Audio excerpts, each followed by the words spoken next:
علامہ راشد خالد محمود سمرو زندہ ہے جمعیت، زندہ ہے جمعیت، مفتی کی جمعیت، مدنی کی جمعیت، لاہوری کی جمعیت، فضل الرحمان کی جمعیت، سمرو کی جمعیت، زندہ ہے جمعیت۔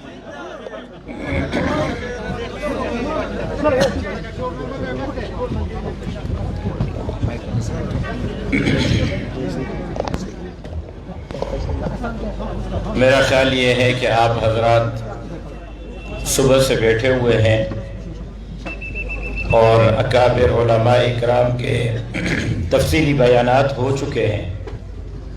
میری خواہش ہوگی کہ حاضری میری لگ چکی ہے، ہم دعا کر کے پروگرام کو ختم کر لیں تو زیادہ مناسب ہوگا۔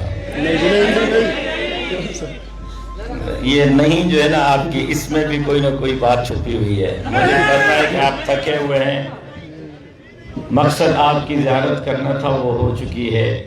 میرا خیال یہ ہے کہ ہم دعا کر لیں تو اچھا ہے۔ آپ کے لیے آئے ہیں، میں بھی آپ کے لیے آیا ہوں۔ جزاک اللہ۔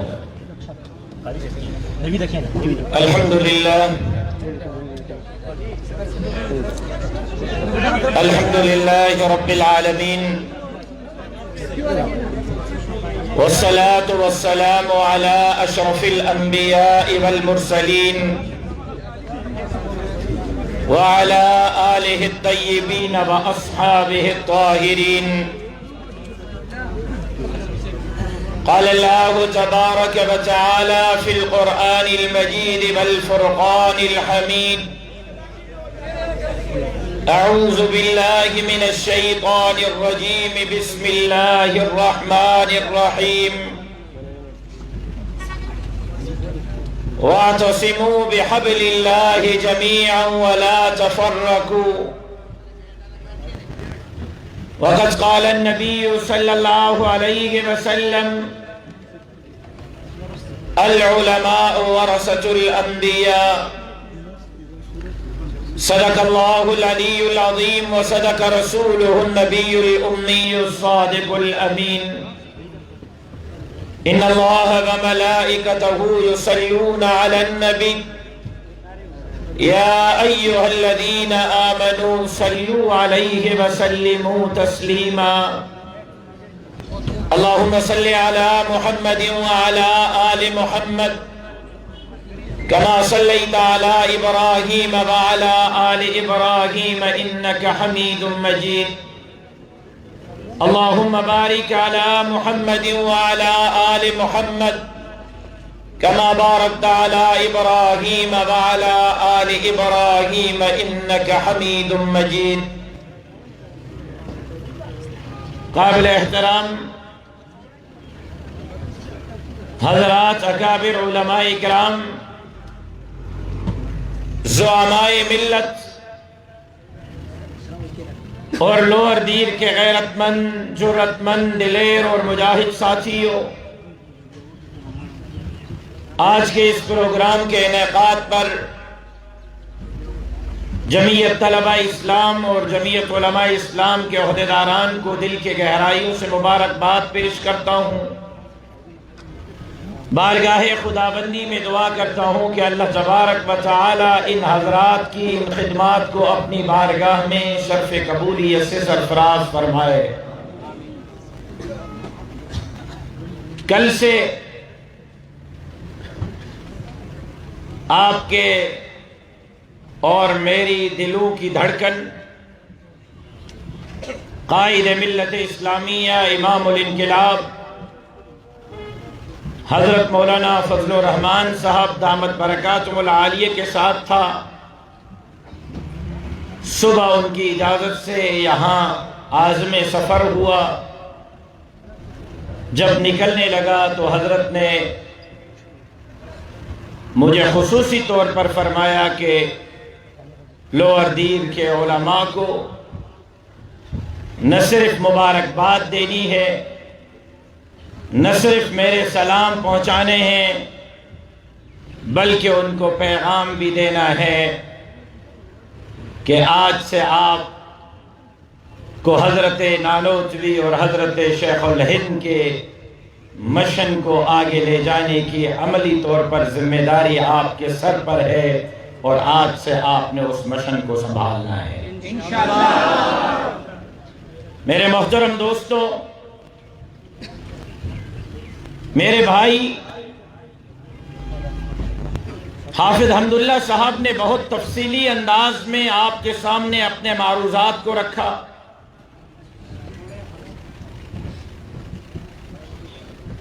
میں مختصر وقت میں اشارے کرتے ہوئے اپنی گفتگو کو تتمہ کی طرف لے جانے کی کوشش کروں گا۔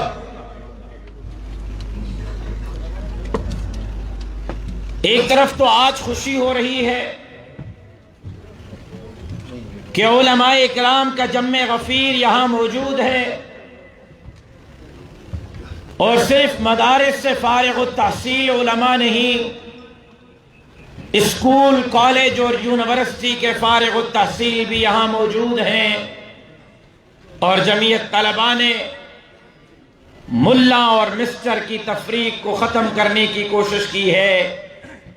لیکن سمجھنے کی ضرورت یہ ہے کہ ملا اور مسٹر کی تفریق کیوں ہوئی، ملا اور مسٹر میں تفریق کہاں سے ڈالی گئی، اور آج ہم کہاں کھڑے ہیں۔ 1400 سال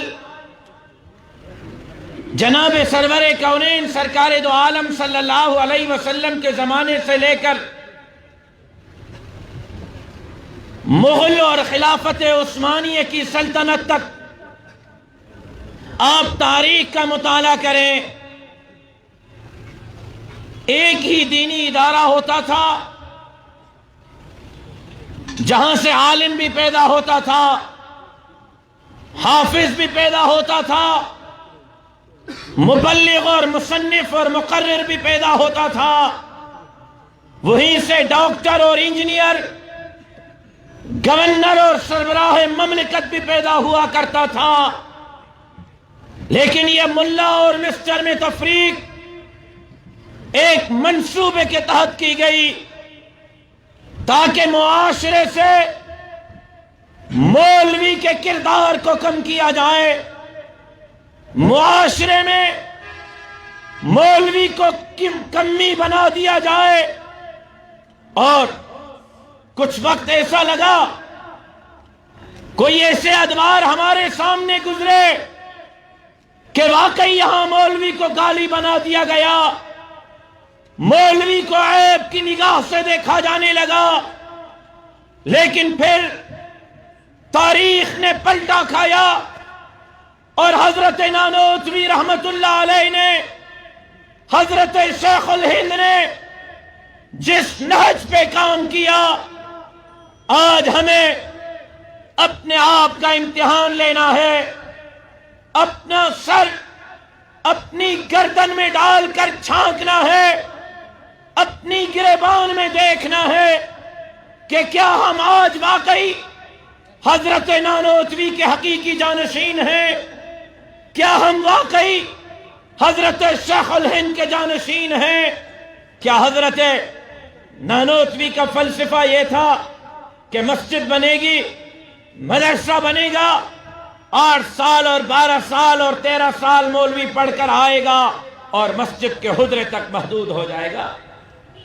کیا حضرت نانوتوی کا فلسفہ یہ تھا کہ فارغ التحصیل بننے کے بعد ہم نے تبلیغ میں، تقریر میں، تصنیف میں، تحریر میں تو اپنا کردار ادا کرنا ہے، لیکن قوم کی رہنمائی کے لیے ہم نے میدان وڈیروں، خانوں، نوابوں اور سرداروں کے حوالے کرنا ہے؟ آج ہمارے معاشرے میں کیا ہے؟ آج یہاں کیا ہو رہا ہے؟ حضرت نانوتوی نے تو فرمایا تھا کہ دارالعلوم دیوبند کی اینٹ شہید بچ جائے تب بھی مجھے پرواہ نہیں ہوگی، لیکن دارالعلوم سے ایسے بندے پیدا ہوں گے جو میدان میں جا کر ظالم اور جابر کے ساتھ ٹکرائیں گے، اعلاء کلمت اللہ کے لیے اپنا کردار ادا کریں گے اور اللہ کی دھرتی پر اللہ کے نظام کے لیے اپنے صلاحیتیں صرف کریں گے۔ آج حضرات علماء اکرام، میں خاص طور پر علماء سے مخاطب ہوں۔ میں نے کہا میں لمبی چوڑی گفتگو نہیں کروں گا، جلدی آپ سے اجازت چاہوں گا، لیکن توجہ سے میری گفتگو کو سنیں۔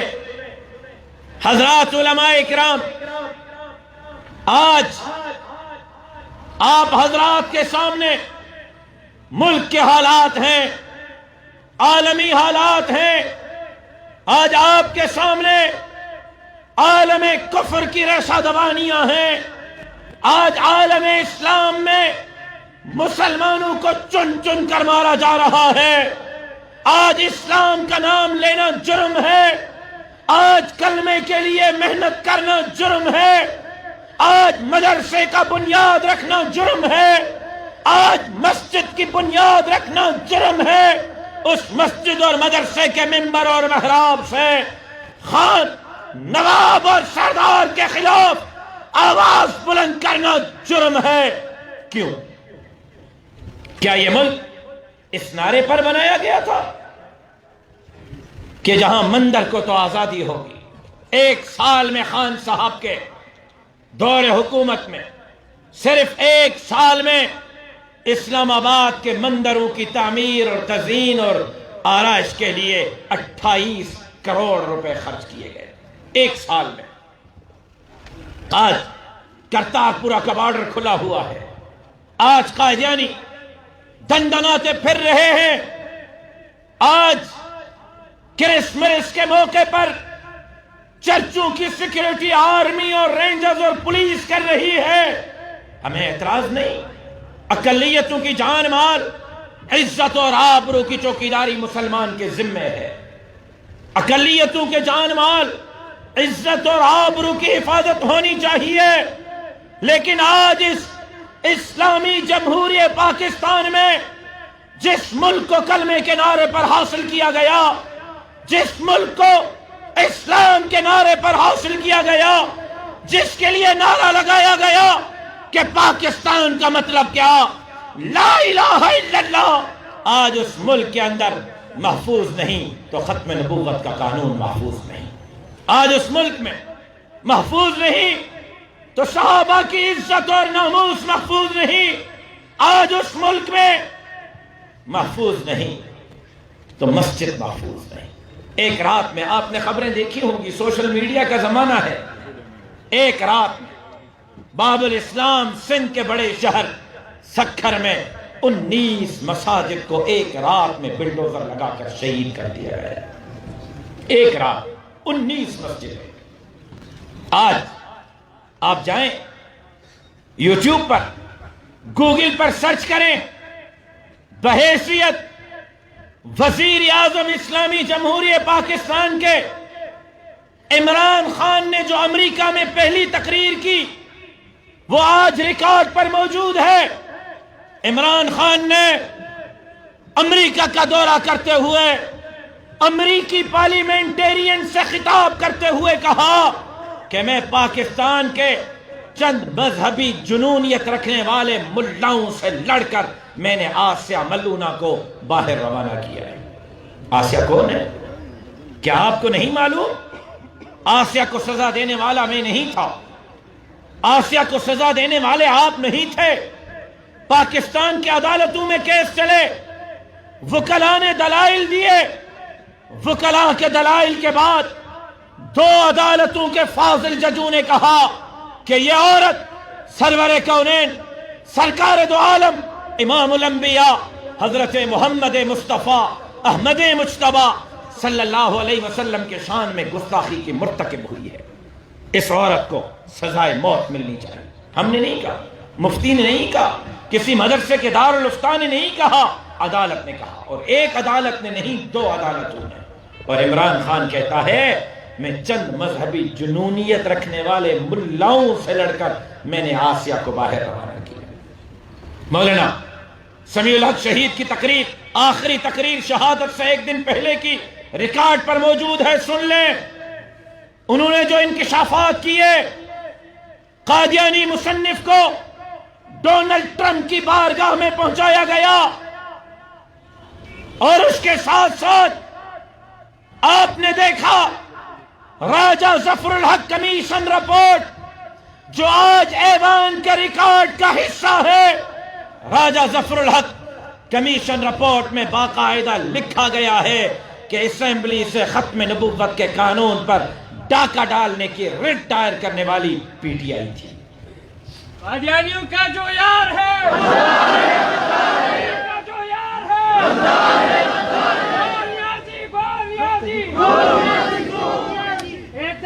دنیا جی تکبیر، راشد صاحب قدم بڑھاؤ، راشد صاحب قدم بڑھاؤ،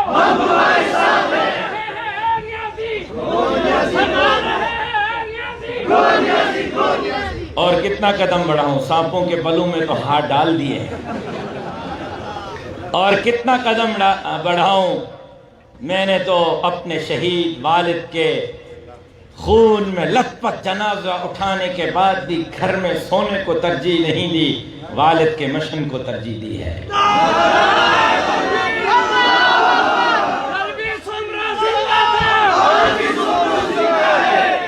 اور آج علماء کے اس عظیم مجلس میں یہ پیشن گوئی کر رہا ہوں، چاہے میں زندہ رہوں یا نہ رہوں، مجھے پتا ہے کہ میں نے سانپوں کے بلوں میں ہاتھ ڈالے ہیں، مجھے پتا ہے میں نے وقت کے فرعونوں کے ساتھ محاذ آرائی کی ہے، مجھے نہیں پتا شہادت کا موت ملا تو اس سے بڑی سعادت میرے لیے کوئی نہیں ہوگی، چوم کر شہادت کی موت کو حاصل کریں گے، لیکن علماء اکرام پیشن گوئی کر رہا ہوں آج، میرے الفاظ لکھ لو، اتنا قدم سندھ میں بڑھا لیا ہے کہ ایک مرتبہ پھر سندھ باب الاسلام بنے گی، اور مستقبل قریب میں سندھ کے وزیر اعلیٰ ہاؤس پر سنے، اور مستقبل قریب میں اور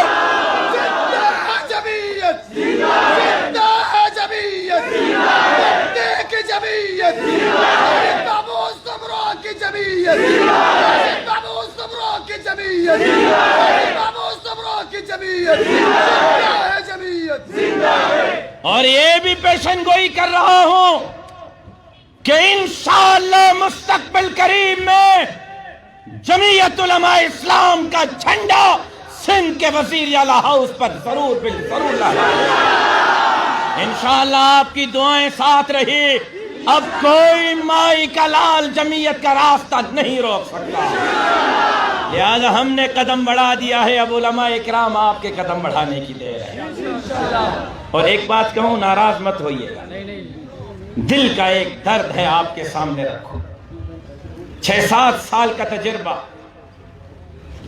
6-7 سال کی ٹھوکریں ایک نتیجے پر پہنچا کہ ہمارے راستے میں رکاوٹ اب کوئی خان نہیں، اب کوئی نواب نہیں، اب کوئی سردار نہیں، ہمارے راستے میں رکاوٹ ہم خود ہیں، ہم مولوی سیدھے ہو جائیں نا معاملہ سیدھا ہو جائے گا، سچ کہہ رہا ہوں، ناراض مت ہوئیے گا، ہم خود ہیں، مدرسے کے نام پر رک جاتے ہیں، مسجد کے مصلحت پر رک جاتے ہیں، آج فاٹف کا بل جس کا حافظ حمداللہ نے ذکر کیا، 28 شرائط فاٹف نے پاکستان کو لکھ کے دی ہیں، اور علماء اکرام جب سے عمران خان آیا ہے 2 طرح کی قانون سازی اسمبلی میں ہوئی ہے، ایک قانون سازی جنرل باجوہ کے ایکسٹینشن کی ہوئی ہے، دوسری قانون سازی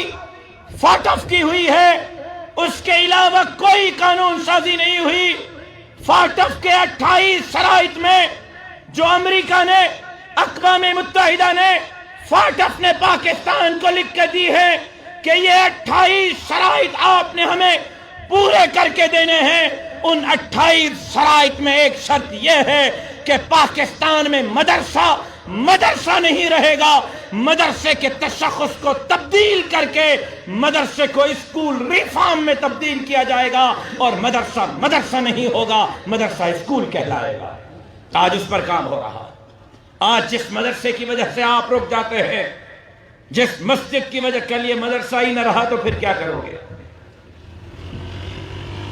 کلیے، اور یہ باتیں میری آپ کو بڑی عجیب سی لگ رہی ہوں گی، لیکن آپ ترکی پر ذرا نظر کریں، آپ بنگلہ دیش پر ذرا نظر کریں، وہ ترکی، یہ ذرا عجیب بات ہے علماء اکرام، آپ کے نالج میں اضافہ کر رہا ہوں کہ جب خلافت عثمانیہ کا وہاں وقت پورا ہو رہا تھا، یہ وہی وقت تھا کہ بر صغیر ہند و پاک میں ایسٹ انڈیا کمپنی اپنے پنجے گاڑ رہی تھی۔ اس وقت یہاں صاحب اقتدار کون تھا؟ بھائی جب انگریز یہاں آیا، بر صغیر میں صاحب اقتدار کون تھا؟ ہندو تھے یا مسلمان؟ ملا جلا جواب ہے، کسی نے کہا ہندو، کسی نے کہا مسلمان۔ مسلمان، اور کن کی حکومت تھی؟ مغلوں کی۔ اب سنیں، یہ تقریباً برابر وقت، یہ بات شاید علماء کے علاوہ باقی ساتھیوں کو کم سمجھ آیا، یہ برابر کا وقت ہے کہ یہاں مغلوں کی حکومت زوال پذیر ہوئی، وہاں خلافت عثمانیہ زوال پذیر ہوئی، لیکن آپ دیکھیں وہ خلافت ہے، اسلامی سلطنت ہے، اسلامی ریاست ہے، اور یہاں شہنشاہیت ہے۔ ہاں مسلمانوں کی حکومت ضرور ہے، لیکن خلافت نہیں، شہنشاہیت ہے، مغلوں کی حکومت ہے، وہاں خلافت عثمانیہ زوال پذیر ہو رہی ہے، یہاں شہنشاہیت مغلوں کی حکومت زوال پذیر ہو رہی ہے، وہاں سے بھی وہ اقتدار سے جا رہے ہیں، یہاں سے بھی جا رہے ہیں۔ نتیجے میں کیا ہوا؟ وہاں اتا ترک نے کہا کہ مسجد کو تالا لگاؤ۔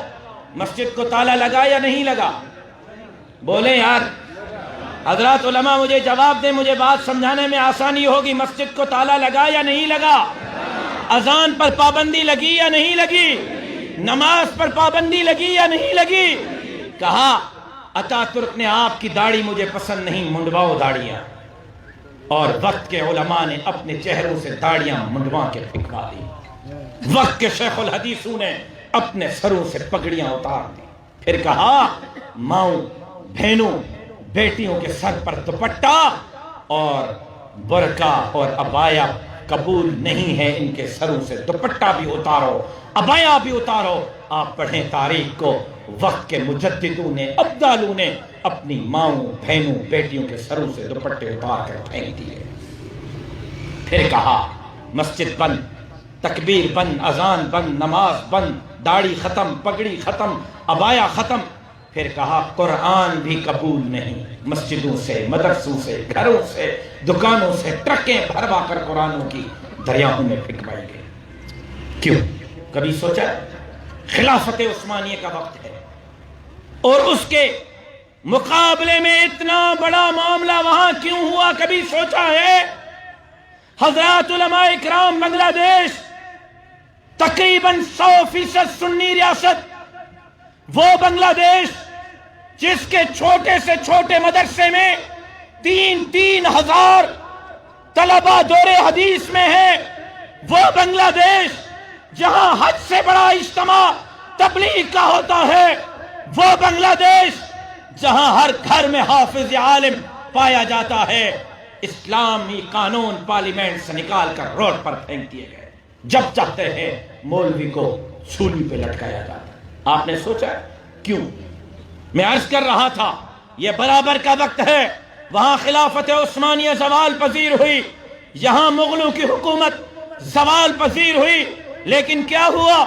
خلافت عثمانیہ کے زوال پذیر ہونے کے بعد اتا ترک کے مقابلے میں کوئی تحریک سر نہیں اٹھا سکی، اور یہاں مغلوں کی شہنشاہی حکومت زوال پذیر ہونے کے بعد ایک ایسی تحریک نے سر اٹھایا کہ اس تحریک میں ہندو جواہر لال نہرو بھی آپ کے ساتھ ہے، سکھ بھی آپ کے ساتھ ہیں، اور اتنی بڑی تحریک چلی کہ انہوں نے انگریز کو بر صغیر چھوڑنے پر مجبور کر دیا۔ کیوں؟ یہاں تو خلافت عثمانیہ نہیں تھی، شہنشاہیت تھی، مغل تھے، لیکن ایسا کیا تھا کہ علماء تو اٹھے، مسلمان تو اٹھے، ہندوؤں کو بھی اپنے ہم نوا کیا، سکھوں کو بھی اپنے ہم نوا کیا، اور انگریز کو خطہ چھوڑنے پر مجبور کیا۔ وہ بات یہ تھی کہ ہماری طرح ترکی کے علماء نے تصنیف تو سنبھالی، تقریر اور تحریر تو سنبھالی، تبلیغ، مسجد اور مدرسہ تو سنبھالا۔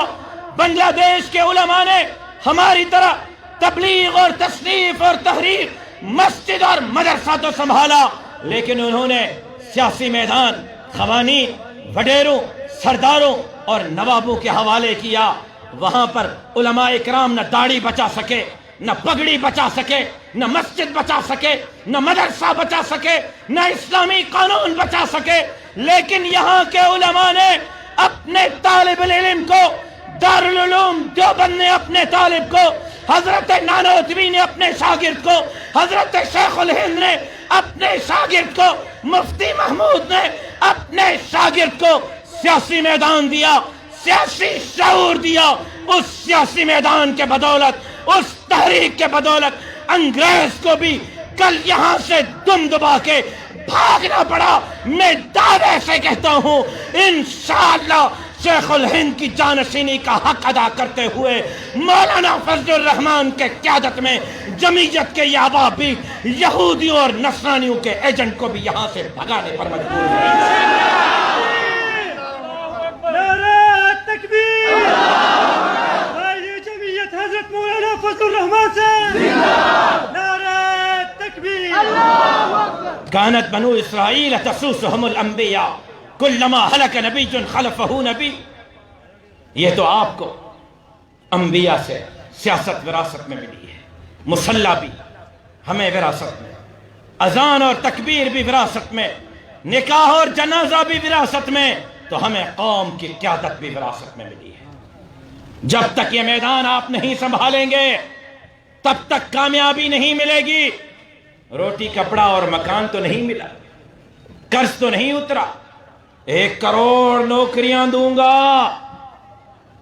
50 لاکھ گھر دوں گا، قرضہ نہیں لوں گا، قرضہ لیا تو خودکشی کر لوں گا، اور 3 سال میں 1 کروڑ نوکریوں کی جگہ آپ جائیں تحقیقات کریں، کیمرے ریکارڈ ہو رہے ہیں، ذمہ داری سے بول رہا ہوں، 3 سال میں 30 لاکھ سے زائد لوگ بے روزگار ہوئے ہیں، 30 لاکھ سے زائد۔ 50 لاکھ گھر دوں گا، صرف میرے صوبے سندھ میں انکروچمنٹ کے نام پر 20 لاکھ گھروں کو بلڈوزر لگا کر منہدم کیا گیا ہے۔ قرضہ نہیں لوں گا۔ سنیں ایک عجیب بات آپ کو بتاؤں، قرضہ نہیں لوں گا۔ 47 سے لے کر اب تک جتنے حکمران آئے، چاہے وہ فوجی حکمران تھے یا جمہوری، 70 سال کا قرضہ ایک طرف ہے، عمران خان کے 3 سال کا قرضہ 70 سال کے قرضے پر بھاری پڑ گیا ہے۔ 70 سال کے قرضے سے زیادہ قرضہ 3 سال میں لیا ہے۔ اب کیا کہتا ہے؟ انڈے، کٹے، مرغیاں پالو۔ لوگوں نے کہا کہ بدبخت آدمی پوری زندگی یہی کام تو کیا ہے۔ اچھا، انڈے، کٹے اور مرغیوں سے کام نہیں چل رہا، ایسا کرو لنگر خانے کھول رہا ہوں، وہاں آؤ۔ تو وہ عبداللہ شاہ غازی کراچی کے مزار پر بیٹھنے والا ناراض ہو گیا۔ تو لوگوں نے پوچھا آپ کیوں ناراض ہیں؟ اس نے کہا بھائی اگر لنگر پر حکومت ملنی ہے تو عمران خان تو اب شروع کر رہا ہے، میں نے ساری زندگی لنگر بانٹا ہے، پھر وزیر اعظم مجھے بناؤ۔ اچھا ایسے کرو، بڑا اچھا کام قوم کو بتا رہا ہوں، اس سے بہترین کام کوئی نہیں۔ بتاؤ، انڈوں سے کام نہیں چلانا، کٹوں سے، مرغیوں سے، لنگر سے۔ اب ایسا کرو، بھنگ پیو مست جیو، بھنگ پیو مست جیو۔ یہ اگر امریکہ اور برطانیہ میں ہوتا تو پاگل خانے میں ہوتا، پاکستان میں ہو اور وزیر اعظم میں، یہ ہماری بدقسمتی ہے۔ بھنگی سارے کھڑے ہو گئے، پوری زندگی بھنگ تو پیے اور کیا کریں؟ کہتے اچھا کام نہیں چل رہا، ایسا کرو، گھبرانا بالکل بھی نہیں، بالکل نہیں گھبرانا، سکون صرف قبر میں ملے گا۔ ایک طرف ملک کی معیشت کا تباہ، ایک طرف آپ کی ناکام خارجہ پالیسی یہ ہے کہ پی آئی اے کا جہاز پارلیمنٹیرین کو لے کر کابل کے اوپر 1 گھنٹے تک اڑتا رہا ہے اور پاکستان کے پارلیمنٹیرینز کو کابل کے ایئرپورٹ پر اترنے کی اجازت نہیں مل رہی. یہ آپ کی ناکام خارجہ اور داخلہ پالیسی ہے. سی پیک جس میں 52 ارب ڈالر شروع میں ملے تھے اور دوسرا سی پیک کا آپ سے معاہدہ کیا تھا, میں گفتگو ختم کر رہا ہوں آخری الفاظ میں. دوسرا معاہدہ کیا تھا سی پیک کا کہ 400 بلین ڈالر دیں گے, 5 انڈسٹریل زون,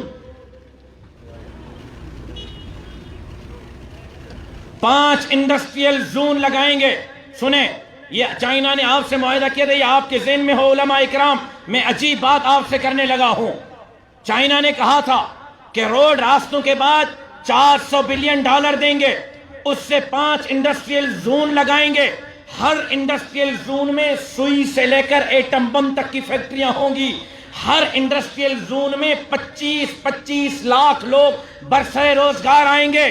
آپ کو پتا ہے سی پیک تو بند کیا, لیکن ناراضگی کی وجہ سے چائنا نے پچھلے مہینے ایران جا کر یہ 400 بلین ڈالر کا معاہدہ ایران سے کر دیا ہے. اب یہ سارا پیسہ ایران میں لگے گا, چابہار پہ لگے گا. ایک طرف ہندوستان آپ کے مد مقابل کھڑا ہے, ایک طرف ایران کھڑا ہوگا, آپ خطے میں کہاں ہوں. لہذا سنیں, یہ ملک کی معیشت تباہ کی, لوگوں سے روزگار چھینا, لوگوں سے جینے کا حق چھینا, ملک کو خطے میں تنہائی کا شکار کیا, تاریخ کا سب سے بڑا قرضہ لیا اور ختم نبوت پر ڈاکا, ناموس صحابہ پر ڈاکا, فاٹف کے شرائط میں اسکول ریفارم میں مدرسے کو تبدیل کرنے کی منصوبہ بندی. میں ذمہ داری سے کہہ رہا ہوں اور ببانگے دہل اعلان کہہ رہا ہوں, ٹنگے کی چوٹ پہ کہہ رہا ہوں, مجھے کوئی پرواہ نہیں. یہاں مجھے خود بلا کے, کراچی میں مجھے خود بلا کے کچھ لوگوں نے کہا کہ مولانا فضل الرحمان کو کہو ہمارے راستے سے ہٹ جائے. خلائی مخلوق والوں نے کہا, نکے کے ابو نے کہا, مجھے خود بلا کے کہا, میں کیا وفاق کی بات کروں, مجھے کہا مولانا کو کہو راستے سے ہٹ جاؤ. میں نے کہا وہ رکاوٹ کہاں ہے؟ بیٹھے نا جی, آپ حضرات بیٹھے, ابرار بیٹھ جاؤ, پیچھے والے بےتاب ہو رہے ہیں. تم نے خود بےتاب ہو کر دوسروں کو بھی بےتاب کیا ہے. کہنا ذر کا ہوا.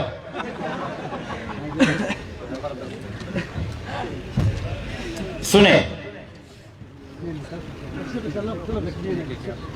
ان کو چھوڑ دے, مہربانی کریں, میں 2 منٹ میں گھڑی دیکھیں, 2 منٹ میں ختم کر رہا ہوں. میں بہت اہم بات ہے عرض کر رہا ہوں. خطے میں تنہائی کا شکار, داخلہ اور خارجہ ناکام پالیسی, 30 لاکھ لوگ بے روزگار, 50 لاکھ گھر منہدم کر دیے. میں آ رہا ہوں اس پر. اور ختم نبوت کے قانون پر ڈاکہ, ناموس رسالت کے قانون پر ڈاکہ, آسیہ ملونہ کی رہائی, قادیانی مصنف کی رہائی, اور حضرت صدیق اکبر کے شان میں گستاخی کرنے والے ملعون کی رہائی. پھر مجھے خود بلا کے نکے کے ابو نے کہا مولانا کو کہو راستے سے ہٹ جائے. میں نے کہا وہ رکاوٹ کہاں ہے؟ اس نے کہا ہمارے اور دیکھیں موبائل ریکارڈ ہو رہی ہے, کھلا علی اعلان ڈنگے کی چوٹ پہ بول رہا ہوں. کسی میں جرت ہے تو مجھے جھوٹا ثابت کرے, میں تاریخ, آفیسر کا نام, سب چیزیں بتانے کے لیے تیار ہوں. کیا کہا کہ ہمارے راستے سے ہٹ جائے. میں نے کہا رکاوٹ کہاں ہے؟ انہوں نے کہا رکاوٹ یہاں ہے, رکاوٹ یہاں ہے کہ مدارس کے نصاب کو ہم تبدیل کرنا چاہتے ہیں اور مولانا ہمیں نصاب میں تبدیلی کی اجازت نہیں دیتا. مجھے خود کہا, میں نے کہا سنو, جب تک جمعیت کا ایک کارکن زندہ ہے آپ کے اس خواب کو شرمندہ تعبیر ہونے نہیں دیں گے. یہ میں ان کو منہ پہ کہہ کے آیا ہوں. لیکن سنیں آج کیا ہو رہا ہے. ملک تباہی کے کنارے پر، ناکام خارجہ اور داخلہ پالیسی. آج کرتارپور کا بارڈر کھولا گیا، قادیانی دندناتے پھر رہے ہیں، کشمیر ہمارے ہاتھ سے نکل گیا، مسجد داؤ پر، مدرسہ داؤ پر ہے. آج 4 سال کی معصوم بچیوں کی عزتوں کو تار تار کیا جا رہا ہے. آج لاہور میں 8 مارچ کو خواتین اپنے حقوق کے لیے نکلتی ہیں.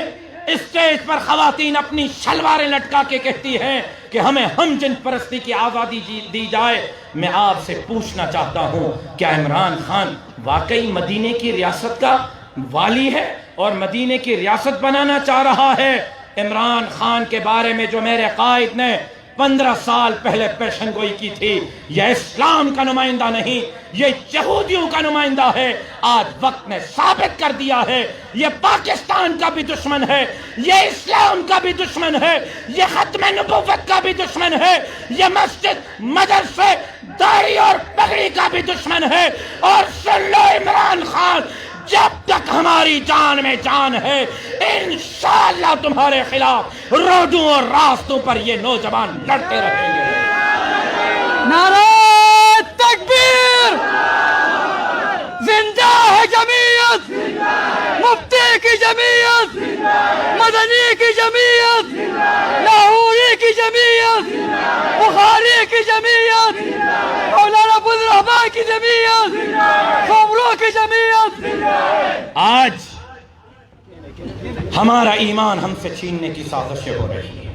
علماء اکرام، میں آپ کو اللہ کا واسطہ دیتا ہوں، علماء اکرام، میں آپ کو اپنے شہید والد کی یہ پگڑی آپ کے سامنے رکھتا ہوں، التجا کرتا ہوں، آپ سے التجا کرتا ہوں، منت کرتا ہوں. میری نظر ہے وہاں، جماعت کی نظر ہے وہاں.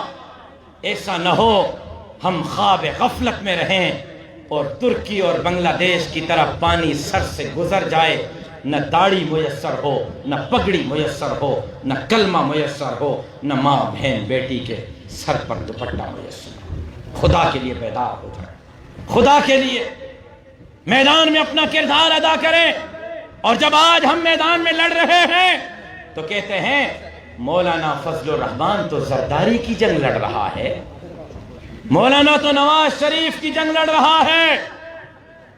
ہمارے اچھے بھلے ساتھی یہاں آپ کے آس پاس کے لوگ کہتے ہیں کہ مولانا تو جماعت پر قابض بن کر بیٹھا ہے. تمہاری پوزیشن تو یہ تھی کہ تمہیں ہم نے پیپلز پارٹی کی شاگرد تنظیم سے اٹھا کے صوبے کا صدر بنا دیا. تمہاری تو پوزیشن یہ تھی کہ تم گھر میں اپنی یونین کونسل کی چیئرمین شپ نہیں جیت رہے تھے، ہم نے تمہیں سینیٹر بنایا.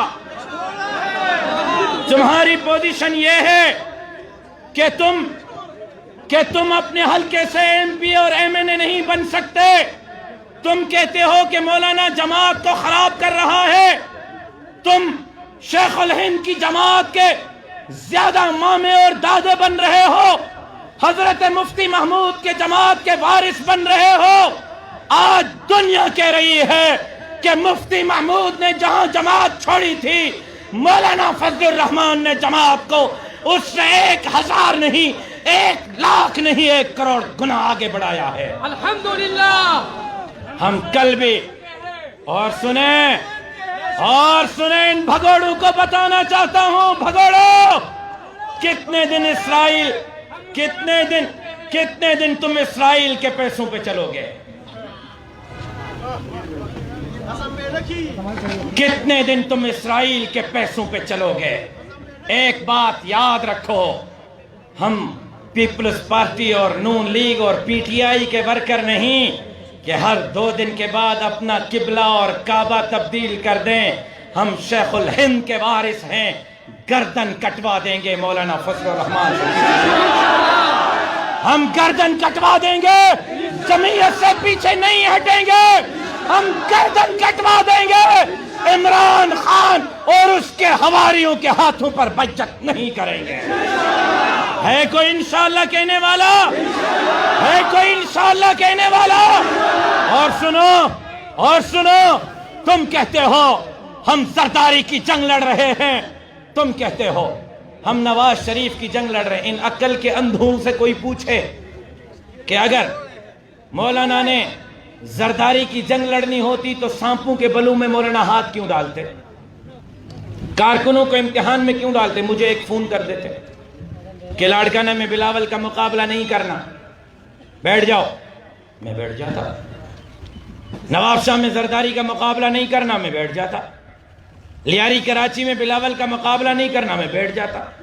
عطا الرحمان صاحب کو فون کرتے کہ اسمند یار ولی کا مقابلہ نہیں کرنا، یہاں جمعیت کے عہدیدار بیٹھ جاتے۔ مولوی صلاح الدین کو فون کرتے کہ محمود خان اچکزئی کا مقابلہ نہیں کرنا، وہ بیٹھ جاتا۔ بھائی محمود خان اچکزئی کا مقابلہ جمعیت نے کیا یا نہیں کیا؟ اے این پی کا مقابلہ جمعیت نے کیا یا نہیں کیا؟ نون لیگ کا مقابلہ جمعیت نے کیا یا نہیں کیا؟ پیپلز پارٹی کا مقابلہ جمعیت نے کیا یا نہیں کیا؟ تو اگر ان کی جنگ لڑنی ہوتی تو ان کا مقابلہ کیوں کیا؟ بیٹھ جاتے نا، راستہ چھوڑ دیتے ان کے لیے۔ سوال ہم سے نہیں بنتا کہ ہم زرداری اور نواز شریف کے ساتھ کیوں ہیں، سوال پاکستان کے عوام سے بنتا ہے کہ آپ کو داڑھی اور پگڑی والے پسند کیوں نہیں آئے، آپ نے زرداری اور نواز شریف اور اے این پی پر اعتماد کیوں کیا؟ سوال لوگوں سے بنتا ہے، ہم سے نہیں بنتا۔ لیکن ایک بات آپ سے واضح کہہ دوں، علل اعلان کہہ دوں، بابا کے دوہل کہہ دوں، ہمیں سیاسی لوگوں کی ضرورت ہے، ہمیں سیاسی اتحادیوں کی ضرورت ہے، اور ہم ان کی قیادت میں نہیں چل رہے، وہ ہمارے مولانا کی قیادت میں چل رہے ہیں۔ الحمدللہ بلاول بھی مولانا کی امامت میں ہے، نواز بھی مولانا کی امامت میں ہے، ہماری امامت میں چل رہے ہیں وہ۔ لیکن ایک بات واضح کہہ دوں کہ وہ اپنے منشور پر ہے، نون لیگ اپنے منشور پر ہے، پیپلز پارٹی اپنے منشور پر ہے، ہم اپنے منشور پر ہیں۔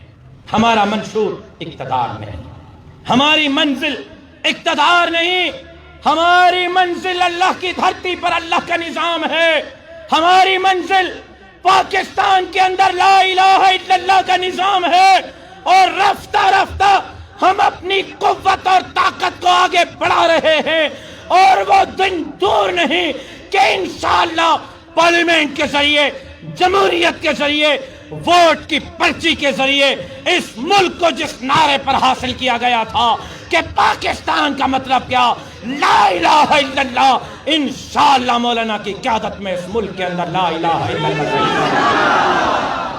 آپ تیار ہیں؟ ذرا آہستہ بولے، کہیں تھانے دار نہ سن لے۔